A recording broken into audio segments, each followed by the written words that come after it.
Allô, on se retrouve sur la Balle Défense TV pour ce numéro consacré à l'actualité spatiale de la semaine. Rassurez-vous, que de bonnes nouvelles. Commençons tout d'abord par la découverte de 121 planètes par des chercheurs américains et australiens, des planètes qui pourraient accueillir des lunes capables de porter la vie. À noter qu'il y a actuellement 175 lunes en orbite autour des 8 planètes de notre système solaire, la plupart autour de Saturne et de Jupiter. Et pour rappel, depuis le lancement en 2009 du télescope Kepler par la NASA, les astronomes ont identifié des milliers d'exoplanètes, certaines d'entre elles d'ailleurs pouvant être géologiquement semblables à la Terre, à suivre. La deuxième actualité spatiale de la semaine qu'il fallait retenir est la quasi-finalisation de MoMA, le mini-laboratoire qui équipera la sonde ExoMars 2020.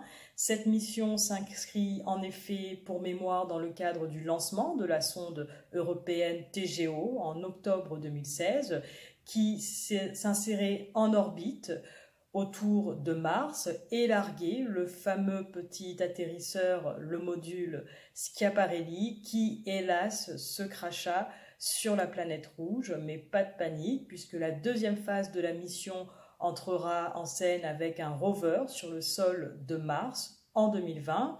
Ce rover sera chargé de creuser le sol à près de 2 mètres et d'en prélever des échantillons pour analyse. Ces fameux échantillons seront ainsi traités par MoMA, qui sera capable de détecter avec son petit spectromètre de masse une grande variété de molécules organiques. Good luck!